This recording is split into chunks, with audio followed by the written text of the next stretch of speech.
বাংলাদেশের সাবেক প্রধানমন্ত্রী বেগম খালেদা জিয়ার শারীরিক অসুস্থতা নিয়ে ২৯ নভেম্বর নিজের ফেসবুক অ্যাকাউন্টে পোস্ট করেন বিএনপির ভারপ্রাপ্ত চেয়ারম্যান ও তার জ্যেষ্ঠ পুত্র তারেক রহমান।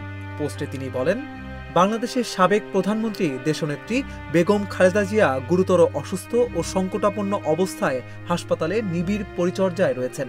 তার রোগ মুক্তির জন্য দলমত নির্বিশেষে দেশের সকল স্তরের নাগরিক আন্তরিকভাবে দোয়া অব্যাহত রেখেছেন। মাননীয় প্রধান উপদেষ্টা তার রোগ মুক্তির জন্য দোয়ার সাথে সাথে চিকিৎসার সর্বত সহায়তার প্রতিশ্রুতি ব্যক্ত করেছেন।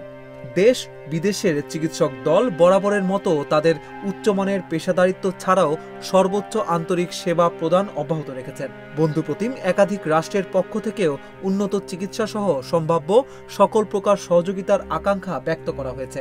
সর্বজন শ্রদ্ধেয়া বেগম খালেদা জিয়ার প্রতি সকলের আন্তরিক দোয়া ও ভালোবাসা প্রদর্শন করায় জিয়া পরিবারের পক্ষ থেকে সকলের প্রতি আন্তরিক ধন্যবাদ ও গভীর কৃতজ্ঞতা জ্ঞাপন করছি।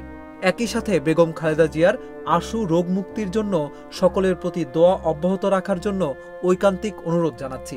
এমন সংকটকালে মায়ের স্নেহ স্পর্শ পাবার তীব্র আকাঙ্ক্ষা যে কোনো সন্তানের মতো আমারও রয়েছে, কিন্তু অন্য আর সকলের মতো এটা বাস্তবায়নের ক্ষেত্রে আমার একক সিদ্ধান্ত গ্রহণের সুযোগ অবারিত ও একক নিয়ন্ত্রণাধীন নয়।